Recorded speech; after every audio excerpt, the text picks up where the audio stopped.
Queremos como Genesis después de que se fue Peter Gabriel. Más popular, pero no tan buena. El Genesis de la era de Phil Collins no es tan bueno, ¿eh? Ninguna respuesta, tierra de confusión, desechando todo, extranjero ilegal, no puedo bailar y estoy seguro de que no necesito mencionar la gran canción Toque Invisible. Saben, madurar es darse cuenta de dos cosas. Lo primero es que la adultez apesta y lo segundo es que Phil Collins no merece el odio que se ha ganado en el último medio siglo. Este chiste siempre se usa para burlarnos de la carrera del pelón que debutó junto a Genesis en 1970, en pleno auge de su etapa de rock progresivo. Si bien su papel era de ser el encargado de la batería y las percusiones, su figura se volvió polémica cuando realizó lo que todos los fans de la banda le recriminan hasta el día de hoy. Al menos los puristas niños prog. Reemplazar a Peter Gabriel.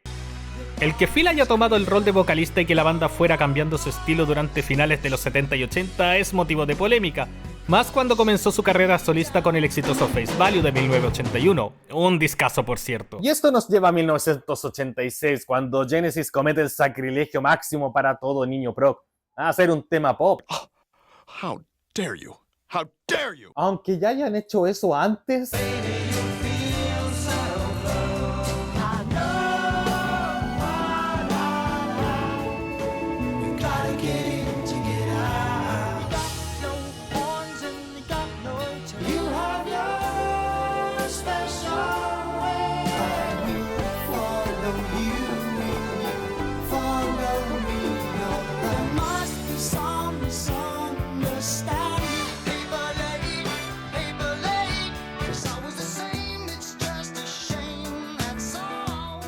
Pero bueno, el disco que vamos a conversar ahora es uno del que muchos discuten hasta el día de hoy. Y como yo no soy la persona más educada, como me lo hicieron saber de forma muy tranquila en el video de Jorge González, voy a permitir que una persona más culta que yo lo presente.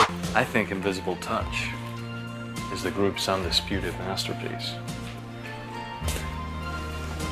It's an epic meditation on intangibility. Ok, antes de que muestren esa escena digna de Film Sony y me vengan a retar desde YouTube porque estoy mostrando cochinadas al ritmo de Genesis, vamos a hablar ahora de The Invisible Touch, la consagración del estereotipo por el que todos odian a Phil Collins.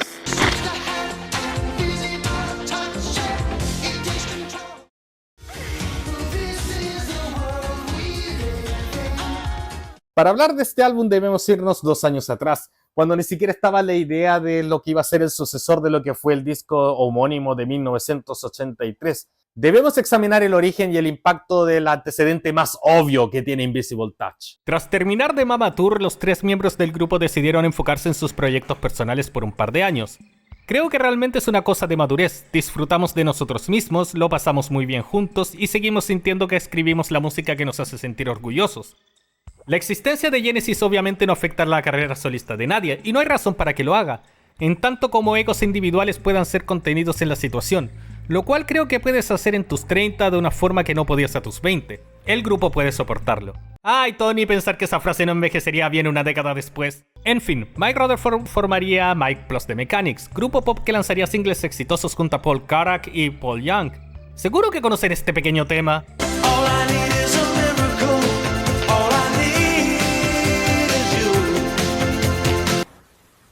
¿Qué rayos es eso? Mientras Tony Banks se dedicaría a grabar bandas sonoras de algunas películas y uno que otro single bastante mediocre. Uno de ellos lo haría encontrarse con el vocalista de Marillion, Fish. Porque si no puedes reunirte con tu ex compañero Peter Gabriel, al menos te consigues a quien lo imita. Allí grabarían un tema bastante ridículo llamado Shortcut to Somewhere. Miren la portada de ese single, hermano. La mirada de Banks es como, ¿así que te gusta imitar a mi banda? El single es bastante normalito para mí, pero esos teclados son horrorosos. La elección de sonido no puede ser más mala. Pero nada de eso se compara a quien se llevaría el éxito titánico de los 3 integrantes. Y es que Phil Collins lanzó un pequeño disco que no sé si conocen, llamado No Jacket Required. Este disco fue un éxito inmediato, todos los singles sonaron y siguen sonando en las radios, y cada vez que alguien habla de lo que no le gusta de la carrera solista de Collins, seguro que te citan un tema de este álbum. Su producción es característicamente ochentera, cortesía de Hugh Packard, con quien llevaban trabajando desde que se conocieron grabando el tercer trabajo solista de Peter Gabriel en 1979, y que también estuvo detrás de la consola de los 2 anteriores álbumes de Genesis. Además, este es un disco más alegre comparado a sus dos anteriores trabajos llenos de baladas de "Cariño, por favor, déjame ver a los niños".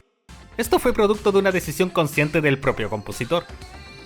Tengo la noción de lo que quiero hacer, salir de esa caja de canciones de amor en la que me encuentro y hacer un álbum de baile, o al menos un disco con un par de temas más animados.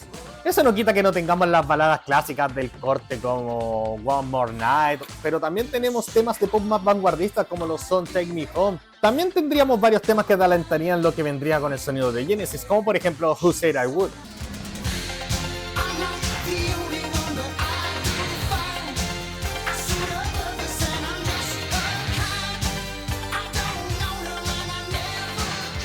Además, antes de volver a Genesis, Phil trabajaría junto a otros grandes artistas y lanzaría algunos trabajos bastante cuestionables, como con Eric Clapton.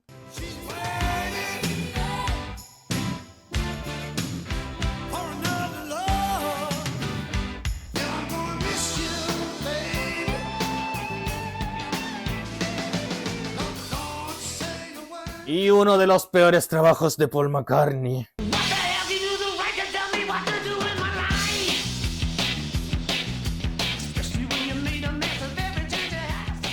Sí, digamos que la sobreexposición tampoco ayudó mucho a la reputación de nuestro buen baterista. Me convertí en una de las personas de los 80. Esa fue una de las razones por la que no le gusta a la gente. En fin, durante octubre del 85 y a manera de confrontar los rumores de que la banda se iba a separar, el trío anuncia de la nada que se encuentra trabajando en un nuevo disco. Si bien se nota que los tres tenían ideas frescas, sería el éxito de Phil el que dominaría la estética de este trabajo, aunque siempre dando espacio para que los otros metan ideas más que interesantes. Mike Rutherford explicaría años más tarde: "No sé si otra banda haya hecho lo que hicimos, tener carreras solistas tan exitosas a la vez que estábamos en Genesis. Muchos comienzan una carrera solista porque se sienten frustrados, pero ese no era nuestro caso, porque la banda iba en un buen camino, aunque queríamos variedad. Había competición, supongo, pero sabíamos que jamás superaríamos a Phil". Sobre el proceso de composición, el trío señaló que fue algo natural, y que esto se debió en gran parte a la complicidad que habían desarrollado tocando juntos por tantos años, más en esta formación que se mantenía desde mediados del 77, cuando Steve Hackett abandonó el buque. Cuando escribimos este álbum sentimos que estábamos haciendo algo que no habíamos hecho antes, lo que no es fácil tras 15 discos. Tuvimos un gran periodo grabándolo, hubo muchas risas, esperamos que esa energía y frescura se sientan en este trabajo. Siempre concepciones y escribiendo todo en el estudio, Genesis demoraría hasta febrero del 86, con la ayuda de Padgham, en grabar este trabajo que llevaría por título Invisible Touch, el cual estaría dominado por la batería electrónica Simmons. El productor explicó sobre este detalle que: "No tengo idea por qué usamos tanto las Simmons, para serte honesto, realmente no pensé nunca sobre ello. No me gustan tanto las baterías electrónicas, solo funcionó así. Había un par de temas con baterías reales que no terminaron en el disco, así que supongo que eso inclinó la balanza un poco". Y bueno, así terminó de gestarse esta joya pop llamada Invisible Touch, el cual fue lanzado el 6 de junio de 1986, con esta portada que tengo sentimientos encontrados si me preguntan. El arte fue diseñado por David Baker de Assorted Images, quien en ese entonces tenía 26 años y había trabajado con Collins en No Jacket Required. La petición del grupo fue que representara la personalidad de la banda y las canciones, y por eso vemos esta mano. Mike Rutherford declararía que no es particularmente fan de la portada, mientras que Banks indicaría que funciona para los formatos en que se lanzó el disco, particularmente el CD. Pero me gusta más lo que dice el calvito Collins.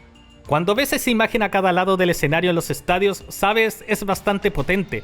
Fue una de esas cosas donde teníamos la mano porque el toque invisible, y había varias ideas alrededor de esto, y pienso que estábamos tratando de ser menos pastorales. En el librito interno hay un par de fotos de la banda y puedes ver las letras de todos los temas, algo clásico de la época.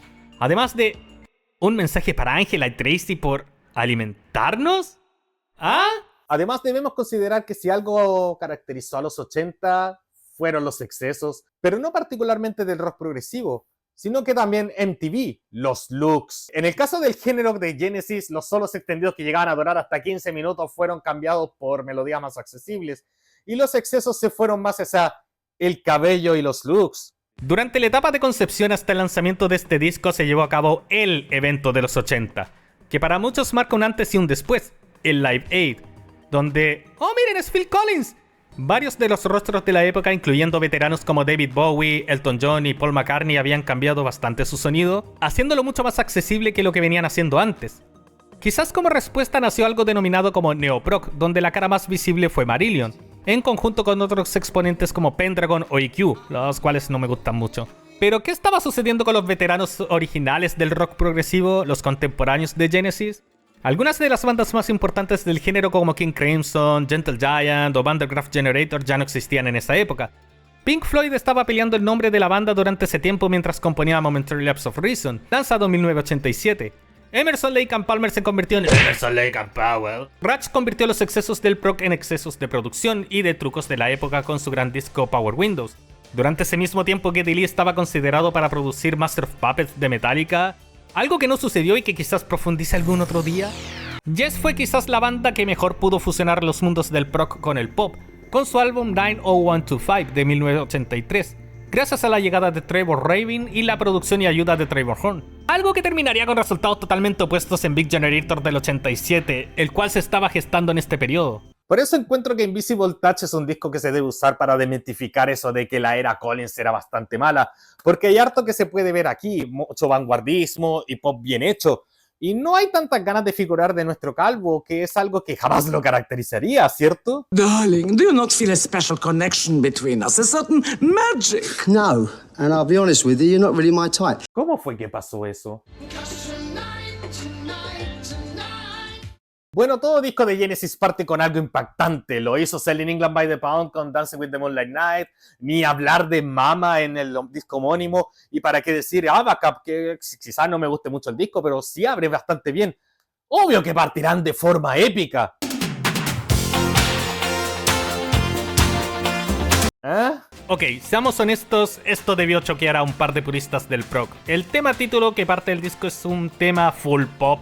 Obvio que lo vas a sacar al tiro y decir ¡Maldito seas, Phil Collins! ¡Te saliste con la tuya! Pero les sorprendería saber que encuentro que este tema es bien efectivo y conciso y que inicia bien el viaje que nos va a llevar este trabajo. El tema fue compuesto por el grupo mientras estaban trabajando en otra pieza, y todo nació por el riff que es, por supuesto, la base en que se sostiene, junto a esa característica batería Simmons que escucharás durante los 40 minutos que dure el álbum.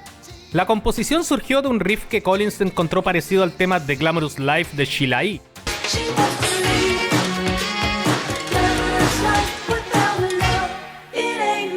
La intro fue basada en un riff de guitarra de Mike que... sample equivocado. Programé algo y empecé a cantar She seems to have that invisible touch, yeah. Y terminó siendo una de mis canciones favoritas de Genesis. Y saben, a pesar que se nota el sello Collins por todos lados, siento que igual hay otras cosas que van metiendo al resto de los integrantes. Hay elementos progresivos que van apareciendo, como ese quiebre en el teclado que hace Tony Banks.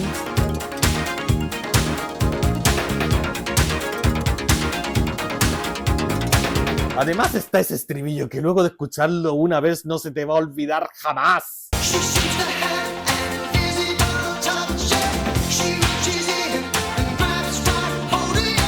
Aunque si bien es cheesy y todo, el tema tiene una letra con el que tengo sentimientos encontrados. Según Phil, se trata de ese tipo de canciones del tipo cariño, déjame ver a los niños. Pero bueno, tras ese tema pop viene Tonight, Tonight, Tonight.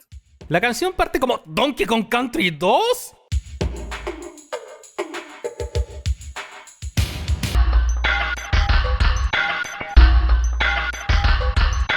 Por la cresta, David Wise, ¿no te bastó robar con In the Air Tonight para el temita del pantano en el mismo juego?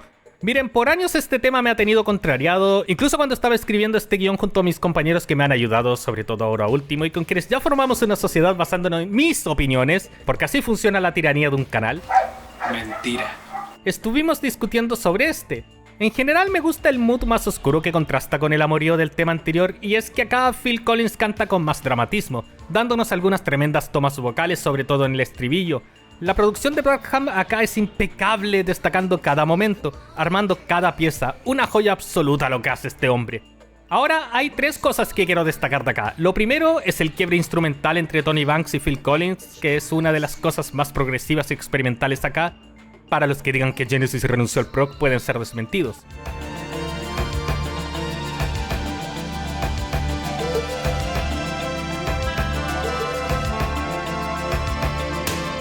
Lo segundo es la letra. Acá se fueron en una volada más oscura con referencias a adicciones y a la desesperación que tiene una persona que se enfrenta a ellas, lo que se hace más creíble gracias a la tremenda interpretación de Collins.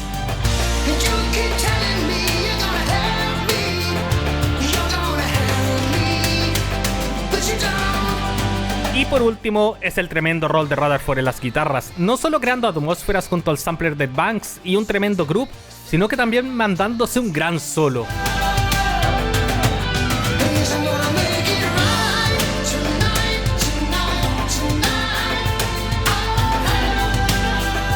Mi opinión contrariada viene con la duración. ¿Son válidos estos 8 minutos para un tema así?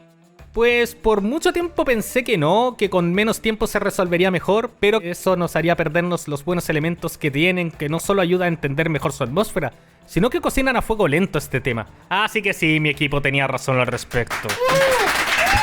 ¡Cállate! Pero eso no quita que ni cagando es el mejor tema del disco, porque ese título lo tiene...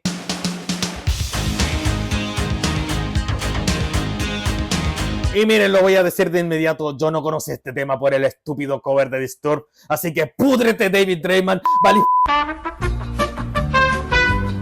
Este es uno de los temas políticos más directos de Genesis, en el sentido en que sus metáforas a situaciones que ocurrían en pleno pic de la Guerra Fría, con Ronald Reagan como presidente de Estados Unidos, no son derivativas, sino que atacan directamente a los gobernantes participantes y a los poderes que actuaban en el conflicto. Todo esto es cortesía de Mike Rutherford, quien me sorprende que haya salido con esto después de las horrendas cosas dignas de torturas que hizo para su otro proyecto. Si bien el guitarrista bajista dice que fue sutil, Tony Banks tiene una opinión bastante más acertada. Bueno, Land of Confusion es una letra que Mike escribió. Obviamente tiene un mensaje político mucho más directo. Yo creo, y siendo una canción más instantánea y más una especie de éxito, probablemente fue un poco más efectiva. Una particularidad de este tema es su registro. Este es el tema más agudo dentro del disco, algo que se nota cuando comparas cómo Collins va cantando cada palabra cuando la canta más baja en vivo.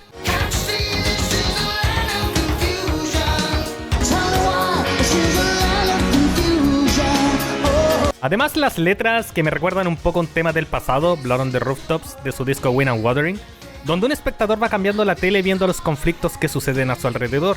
Acá al menos el espectador recibe un llamado de atención, indicándonos que este es el mundo en que vivimos.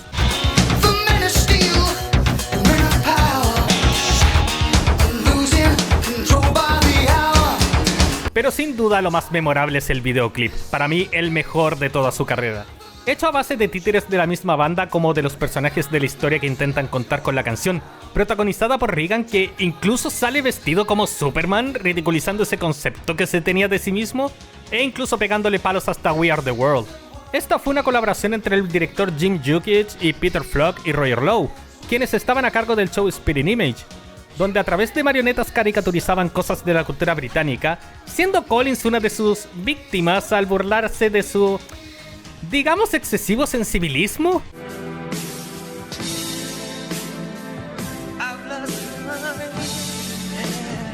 Pero en vez de odiar el sketch, Collins lo amó, y junto a sus productores ordenaron que fueran ellos quienes realizaran el video de Land of Confusion.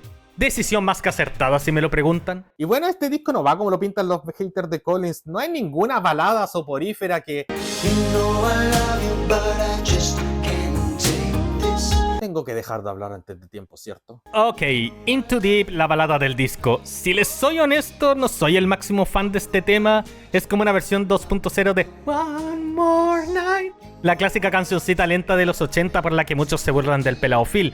Aunque tiene una gran diferencia y son esos quiebres que tiene Tony Banks en los teclados. No me da mucho para decir este tema en verdad, aparte de que no me gusta la letra y que es citada en una de las escenas más pretenciosas del cine. Pero bueno, al menos cierra bien el lado 1 y creo que no es una canción que yo pueda decir, oh, la odio, simplemente existe. Algo que no puedo decir con respecto al tema que abre el lado 2.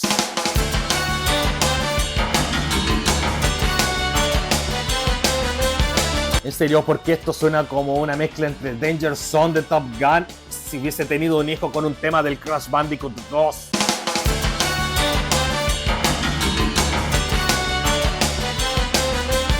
En fin, este tema samplea Paper Late, canción del EP 3x3 de 1982, algo que Banks niega hasta el día de hoy, e intenta modernizar el sonido Motown con esas trompetitas, las cuales me cansan a los 2 segundos. Este es para mí el peor tema del álbum por lejos. Aunque sí tiene un par de cambios de acorde y ritmos que lo intentan hacer prog, no me quitan el mal sabor de boca que me provoca esta pieza. Y hablando de prog,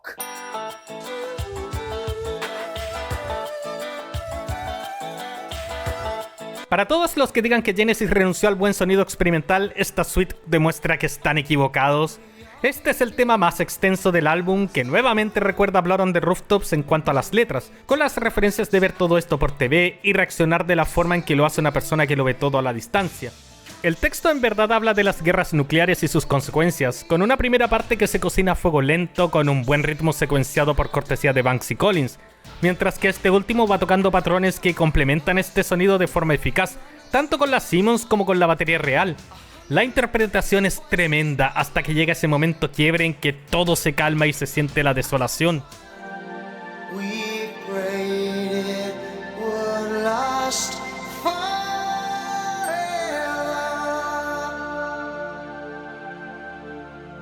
Y de ahí, ¡pah!, todo estalla.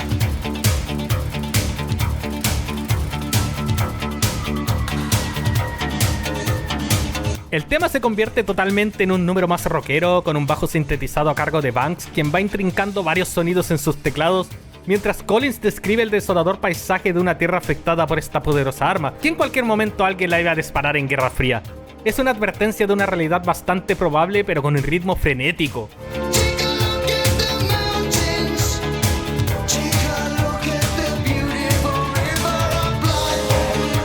Temas como este no son tan tomados en cuenta por un simple factor: MTV. El efecto de que las canciones fueran cortas para hacerles videos en el canal lograban que los álbumes se vendieran mejor. Así fue como triunfaron géneros como el glam metal, gracias al valor de la imagen. Pero esa percepción provoca que la genialidad de canciones como esta pase bastante piola. Para mí, Domino es otro de esos puntos peak que tiene el disco, que sabe demostrar que Genesis supo aprovechar muy bien la transición entre el prog y el pop. Y es precisamente eso último lo que hace tan bueno este disco. Tomemos el siguiente tema, Throwing It All Away. Un tema bastante normalito que se siente bastante Phil Collins, si me lo preguntan. Igual es un entretenido ejercicio pop con el buen groove que se manda Mike Rutherford en la guitarra y con nuestro pelado, que es bastante odiado de repente, dándolo todo en la voz. Uno dice que el disco seguirá esta senda de anormalidad que nos dio, por ejemplo, Tonight o Land of Confusion, que si bien la última es bastante directa, no deja de ser algo que sale de la convención pop que muchos tienen de este álbum. Pero esa senda de rareza no termina cuando está este cierre tremendo que es...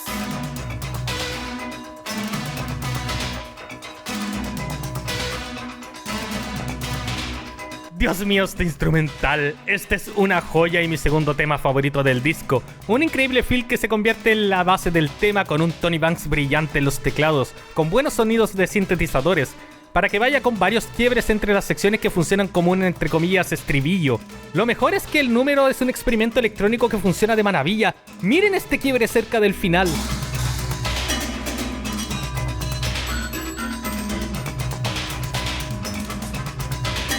O cómo no emocionarse con el solo final de Mike mientras los teclados van armonizando.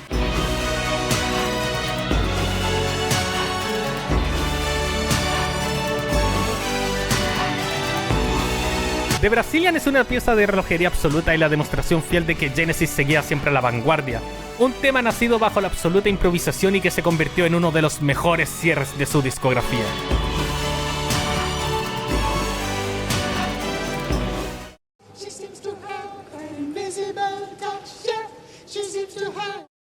El disco fue bastante exitoso, ustedes no se imaginan cuánto. Alcanzó el puesto número 13 en la lista Billboard, aunque las críticas estuvieron algo divididas. Rolling Stone señaló que, al final, lo que principalmente diferencia esto del próximo proyecto de Phil y The Mechanics es que ningún individuo domina el sonido, es que cada integrante mantiene su toque, invisible.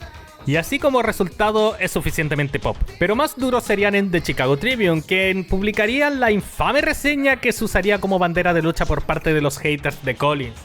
Invisible Touch no tiene nada de la creatividad, iluminación o energía del, digamos, nuevo disco del anterior frontman Peter Gabriel, llamado So. De hecho, las contribuciones de Mike Rutherford y Tony Banks parecen ser menos aparentes que el usual. Especialmente en el lado 1, Invisible Touch puede casi pasar como descartes de No Jacket Required. ¿Podrá el mundo libre alguna vez cansarse de Phil Collins? Mientras otros reseñadores aclararían que el disco sonaba como una banda sonora de Miami Vice, la popular serie policial de los 80. Para secuencias de ensueño de acecho hacia los tipos malos está Tonight, Tonight, Tonight, la cual no es muy distinta a In There Tonight del propio Collins. Para locuras de drogadictos está Land of Confusion. Para esos pocos momentos de introspección está Throwing It All Away. Aunque para hacer el álbum correctamente Vice, Genesis debió haber hecho el instrumental de cierre más estridente y debieron haberlo llamado The Colombian o The Cuban en vez de The Brazilian.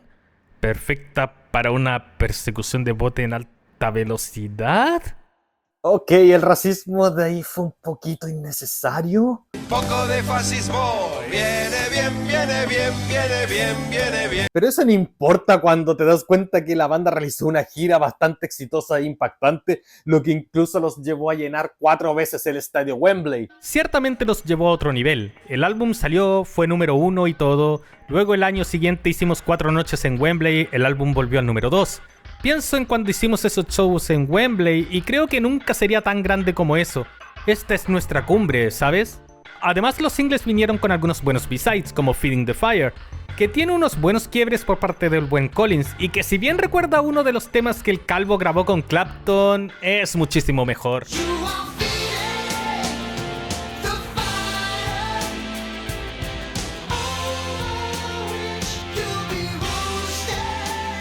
I'd Rather Be You es el más débil, y que si bien tiene buenos cambios de acorde con Collins y Banks luciéndose, parece una versión inferior de Man Eater de Hall & Oates.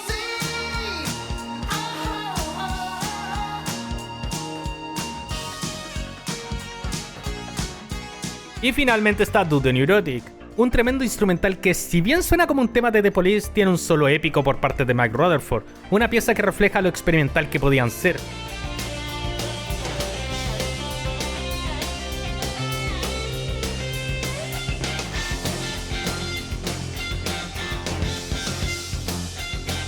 De hecho, en la secuencia del disco había una indecisión de parte de la banda si elegir este o The Brazilian. Como dice nuestro querido Tony Banks, el voto terminó por esta última, lo que catalogaron como una decisión correcta. Por Dios, cómo odio encontrarle la razón a este viejo pesado y amargado. ¡Te odio, abuelo! Y no pienso hablar de los remixes en 12 pulgadas, que son malazos y ojalá se pudran.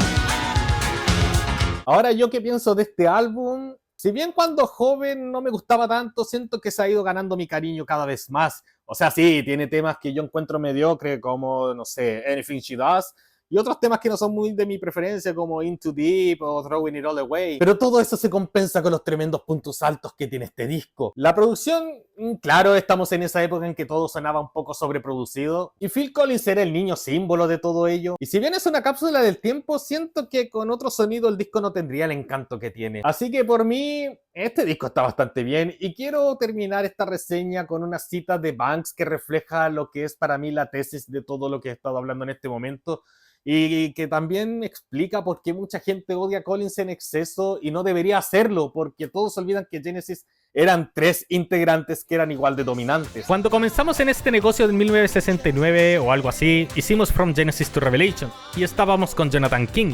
Estábamos tratando de componer singles exitosos para ser interpretados por otras personas, pero nadie las grabaría y parece que no éramos tan buenos. Es por eso por lo que bandas como King Crimson, Family y Fairport Convention nos mostraron un poco el camino de otra manera de acercarnos a la composición musical. Y por eso fuimos con eso del progresivo y encontramos tener la capacidad de hacer cosas en esa área que nadie estaba haciendo, mientras que en el área del pop no éramos tan originales. Pero cuando llegamos a esta etapa, Invisible Touch, pienso que sentíamos que fuimos tan lejos como podíamos en ciertas direcciones con respecto a irnos profundamente en la música progresiva y solos extendidos y todo el resto. Y ¿sabes? La idea de tratar de crear y componer canciones fue un poco más atractivo para nosotros. Así que eso es lo que terminó en este álbum. Ah, y por cierto, ¿qué pasó con los otros ex integrantes del colectivo este llamado Genesis? Bueno, Peter Gabriel lanzó un pequeño disco que no sé si conocen, se llama Soul, y que tiene un tema que, no sé, es un poco conocido llamado Sledgehammer.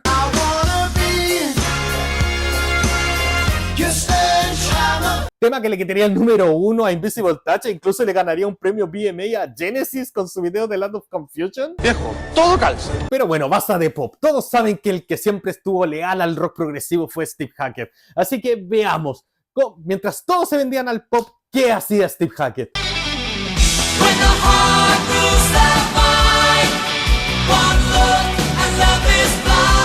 El próximo purista que me venga a decir que Steve Hackett nunca se vendió al pop se puede ir al carajo.